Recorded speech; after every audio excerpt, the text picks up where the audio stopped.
Well, welcome to the Business Spotlight series. My name is Tanner O'Brien. I'm a senior partner here at Action Coach in Central Texas. Today I'm sitting down with my guest, Marvina Case, who is the CEO of SwetSpot. So excited to be jumping in, having some conversation about business, about leadership, entrepreneurship, kind of all that fun realm and all the ups and downs that I'm sure come along with that journey. So Marvina, first and foremost, thank you so much for taking some time to be here with me today. Why don't we just start with, for the audience, let's start with a little bit of background on the business itself. Tell us a little bit about what SwetSpot does, and then we can kind of dive a little bit more into kind of your background, how it got started, things like that. But first and foremost, tell us a little bit about the business and what y'all do. Thanks so much, Tanner. SweetSpot is a company that helps federal contractors as well as government agencies fulfill the needs of the government, whether it's federal, state, local, um, municipalities, or tribal. We assist with completing government contracts. We work with artificial intelligence in order to make the process quicker, faster, better.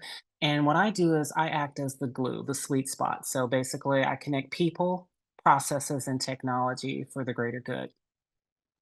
I love that.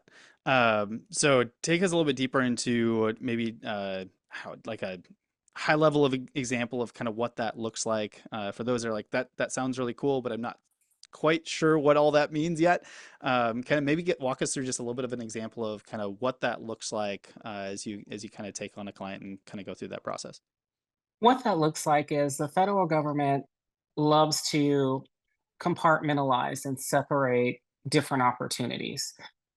It's like going to the doctor and you having a symptom and they give you a pill to deal with that symptom. It doesn't address the underlying cause of the disease. It doesn't fix the problem. So what I do is I look at the opportunities that say the federal government might put out on sam.gov from the same agency. And I noticed that they're compartmentalized and nobody is communicating and they're not creating solutions. They're just dealing with one small problem, which doesn't fix the situation. As an American taxpayer, I want to save Americans money and not pay taxes for things that are unnecessary. Why have eight different companies doing something when you can have one parent company that's controlling the process and ensuring the quality? So I take different organizations that offer different parts of a solution and I combine them all into one cohesive cure for whatever the problem or disease is.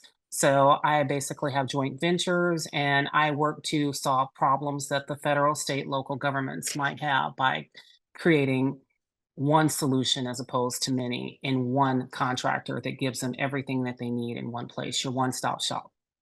Oh, I absolutely love that analogy. I think that really helps kind of, bring it all together. So I appreciate you kind of going through that. How did this business come about? Tell us a little bit about kind of your background, what led up to starting this company, but give us a little bit of history on where this all generated from. It actually started when I lost my basketball scholarship in college. And what happened was I had to figure out a way in order to pay for school. So I started my own business and I used to always cater. So, Sweet Spot, sweets. And after I graduated, I went on to work for companies like Intel, Ally Signal, which now is called Boeing, Dell Federal, Dell Corporation, the computer company. And what I saw is there was so much of a disconnect with actually fixing problems. And so, again, treating the symptom as opposed to curing the disease. So I said, you know what? There has to be a sweet spot for this, hence the name of the company. Let's figure out what the sweet spot is. And the sweet spot is acting as the glue between people, processes, and technology. So that's how the company came about. I learned that no one communicates, systems don't talk to each other, and everything is siloed. I deal with operations. Sales is a process, communication is a process, technology, again, is a process. None of those work if you don't have the right human factor controlling it. But you have to realize what the problem is and you have to address the root cause. So that's where the sweet spot is, and that's where the name of the company came from. So I started doing that and fixing problems. And lo and behold, the government likes when you fix problems. They like when you save them money. So it became very popular, and I decided to work with the best of the best. So I would pick the best part of a solution and then put all the pieces together. So I basically complete puzzles. And that is how we make solutions that actually work for the real world of government. Hmm.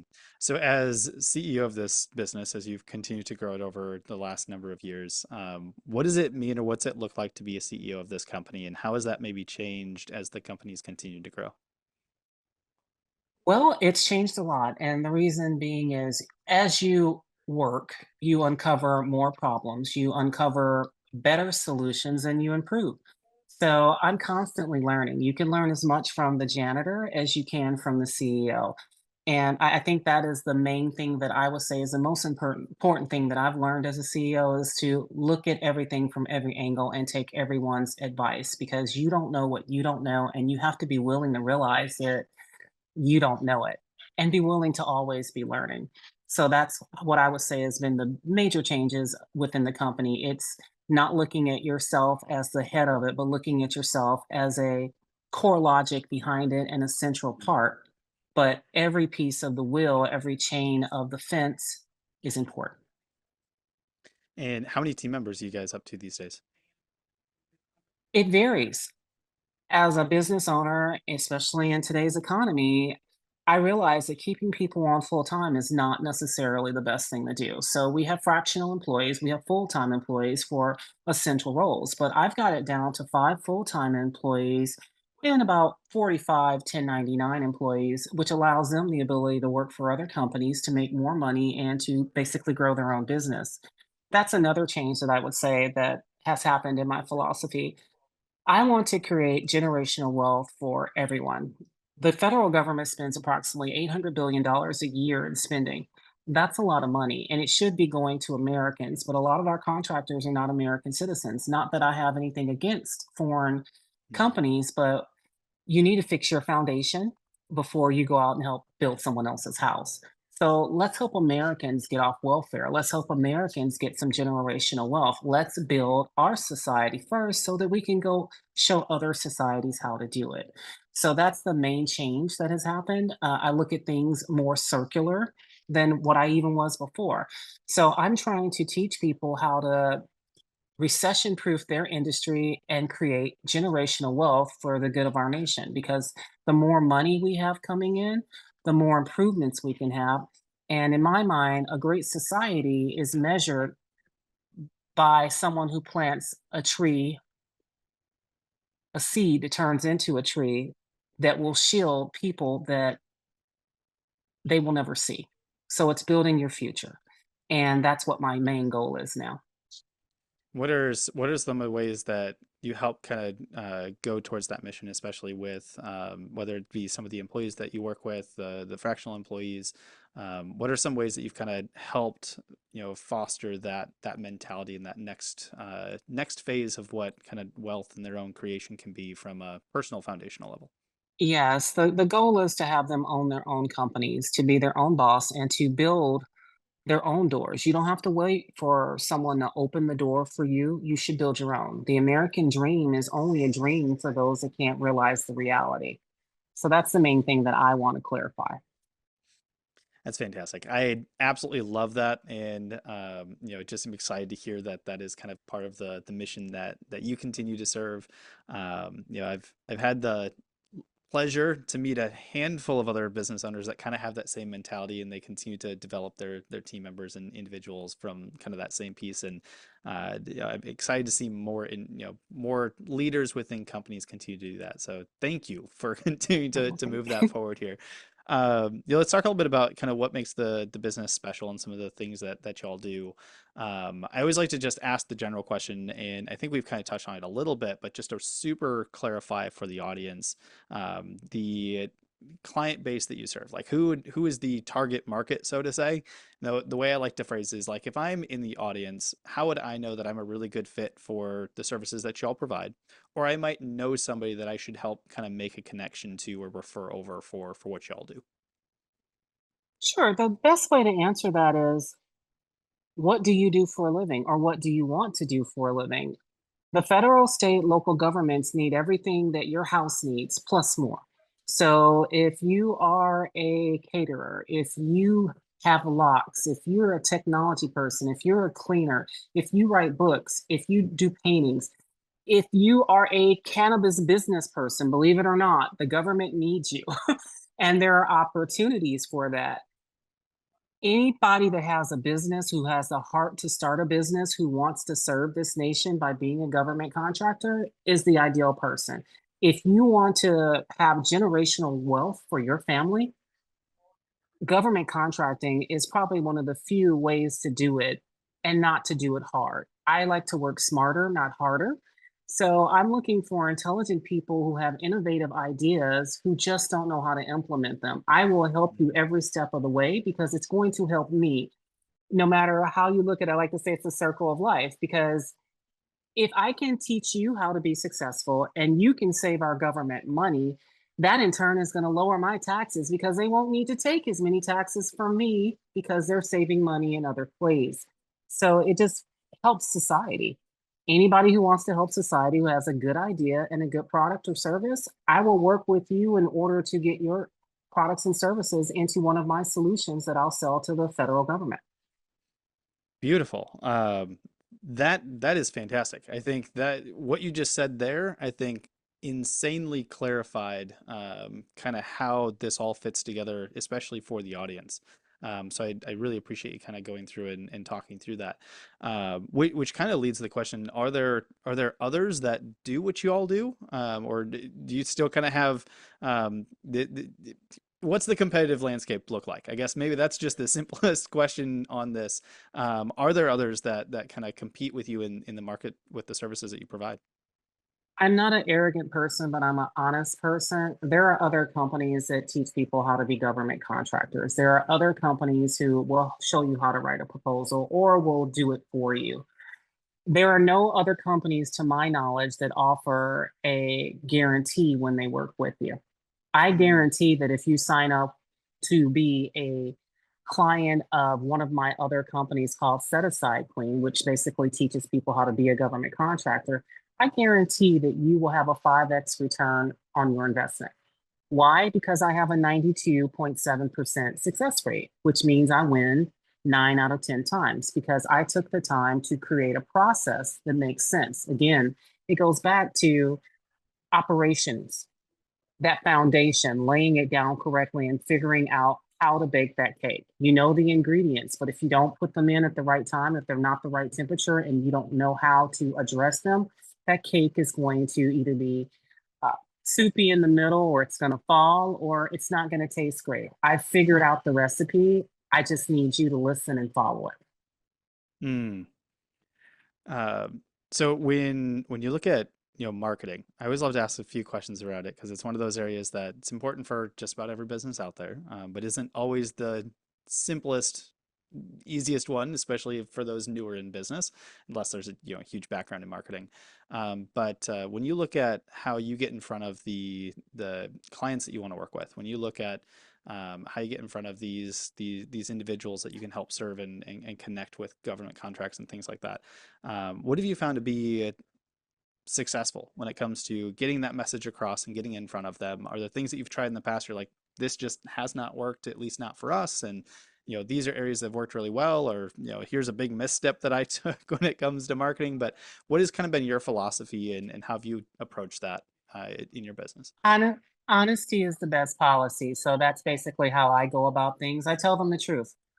Some people get into government contracting and make nothing. Some people get into government contracting and make $53,000 a week. It's all going to be up to you and how you do. That is the main thing that happens. So it really just depends on what you do. I explain to them the ins and out of government contracting and I tell them the benefits and I also give them the drawbacks. I tell them that I learned this by failure. You're going to make mistakes. The benefit of working with someone like me is the fact that those mistakes I've most likely already made in my 27 years. So I can help you avoid those pitfalls. And you might be able to help me with some ideas that I never even really thought of. So we're working together, we're building off of each other, and we're taking the information that we have in order to build a solution that's going to benefit everyone. I love that. And what have been some ways that you actually get in front of those leads? So you have those conversations and help kind of take that next step, but how do you get in front of them in the first place? Word of mouth. What people don't realize, or maybe they do and they just don't think about it at the same level, is people buy from people. If you saw that one of your friends went from a $75,000 a year job to buying a $2 million house, would you not be interested in learning how they did that? They talk, they communicate. And there's nothing easier to push along and connect or sell, whatever word you want to use, than someone who has seen a real world example of your success. Someone who has basically made it and can share with their colleagues on how they made it and who helped them get there. So most of my clients are from word of mouth, the people that I bring on, or it's from people watching my videos on LinkedIn, my videos on programs like yours, or my videos that are on YouTube or Facebook, and they reach out and ask a question. I am happy to help and mentor anyone. A lot of people will only work with people if they're making a profit. I'm happy to help anyone. And you can ask any connection if they have a question on government contracting and they don't have the funds to sign up with one of my programs. I'm happy to do that. If they have the best quality product or service and I'm working on a solution for federal, state, and local governments, I'll bring them in because at the end of the day, I'm an American and I want to save my country money and make sure that my best analogy is if you ever been on the highway or a road that you always take and they tear it up and it's added to your commute and you're just like, oh, another 15-minute delay because this road is down. It happens all the time in Austin, Texas, where I'm headquartered. And finally they fix it, and you're like, yes, I don't have to get up as early.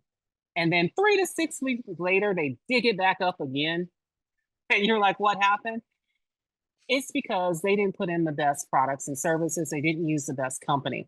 So it's costing taxpayers more money to do things twice. My goal is to do it right the first time and to do it at the best price. Beautiful. So when you look at the next 3 to 5 years, as you continue to grow the business, continue to live out the mission that you're striving towards, kind of what's the vision? Where do you see the business going? How do you see your role shifting and changing as you kind of look forward to the next 3 to 5 years? That is a very good question. And it's a very difficult question for me to answer, not because I don't know where I want to go, but I don't know where society is going. I don't know where our government is going. A lot will depend on how I go about business with who's at the helm of this nation and what the focus is. I have my fingers, my hands in many different areas. As you know, I own 7 companies and I do everything from customer service to unmanned autonomous systems. So, with that being said, I'm prepared to be successful because I'm diversified. And I also believe in expertise through acquisition. So it's not necessarily what I'll be doing or where the company is going because the process I already have is successful. It's just a matter of I can't tell you what products and services I'll be offering, but I have the ability with how I'm set up to offer whatever is needed in order to continue to grow my business, my colleagues' business, and my partner's business, and also continue to help the government save money. So I'm going up and up. We have had a this year alone, an 800% increase in profit, not revenue. Very big difference. And a lot of people will talk about their revenue, but revenue is revenue. Revenue doesn't mean anything. Profit is what people care about. And we have a 63% profit margin, even going through the pandemic, which is not really a norm for people that do something outside of just software. That's fantastic, and I'm glad that you made that note because you're right. Sometimes it can get a little lost in the translation when we talk about growth of revenue versus net income. It's like, well, net income is actually the thing that makes everything continue to stick around and have longevity and actually provide for those that are in business. So I appreciate you kind of going through that. Um, Well, I know we've certainly covered kind of a lot of ground in the conversation so far. I'd love to, ask a few kind of rapid fire questions, bring out some, we'll call them wisdom nuggets for the audience here. So as you look back at kind of your journey through creating this business, working through the many other companies that you're a part of, in a few words, what would you say for you has kind of been your key to success? It's a process I have. Everything for me is a process. Everything is cake. Confidence, attitude, knowledge, and enthusiasm. I have grit.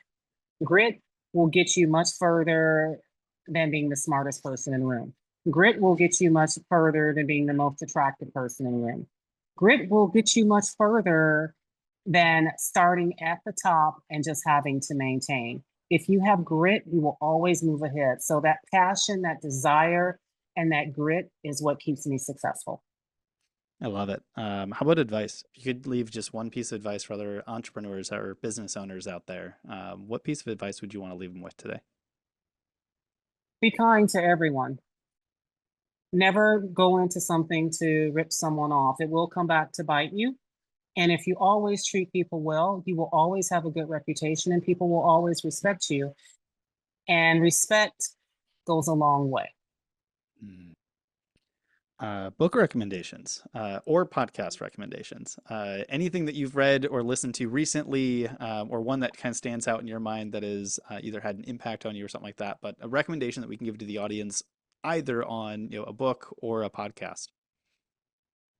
There's only one book that's ever really affected me, and it doesn't matter if you think if it's a great work of fiction or if you believe it to be true.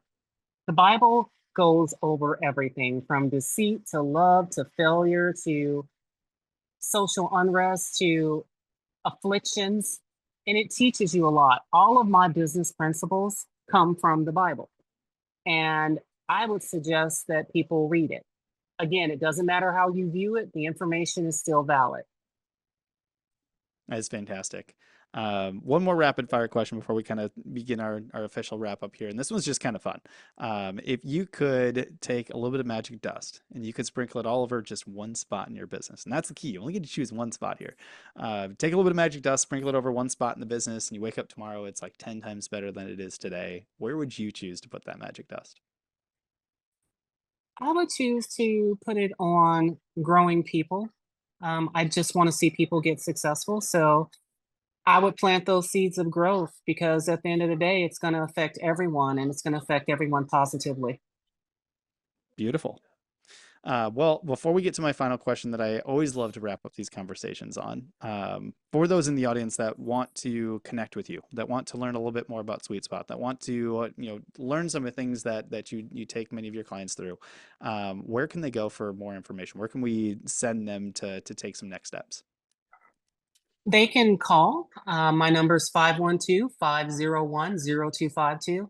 Believe it or not, I actually answer my own phone. They can text. They can also follow me on LinkedIn, which I think is probably the easiest thing for most people to do as people are a little uncomfortable with reaching out. I do a lot of events as well. You can reach me on any medium you feel comfortable with. You will always get a response. I try to make sure that if I can't help you personally, that I have someone else reach out to you because I think it's rude. And my mother raised me better than that. I love that. And I will put all of the LinkedIn description, phone number, all that kind of stuff in the video description below. But I will highly encourage if you are watching this later on, at minimum, go to LinkedIn, make sure you follow, connect, send a direct message. Say, hey, saw you on the business spotlight. Wanted to make sure I connected. Just say hi. Great conversation. I think it's always important to make those connections, especially from things like this with the business spotlight. But Marvina, as we finish up, I always like to end on this final question, which is simply, what is most inspiring to you today? The most inspiring thing to me is where you start in life does not determine where you end up. The Mm. embrace of courageous action does. And once you understand that, and once you realize that you can come from the poorest city in the worst area and have everything that society says, topical characteristics going against you, and you can still end up creating generational wealth. So you're not stuck where you're at. Your actions do contribute to your success. I love that. Well, Marvina, I want to say thank you again for taking the time. It's been a pleasure kind of going through this entire process and seeing kind of where you're taking your business and all the wonderful things that are ahead of you and all those that you work with. So I just want to once again say thank you for taking the time today. Thank you. I really appreciate it, Tanner.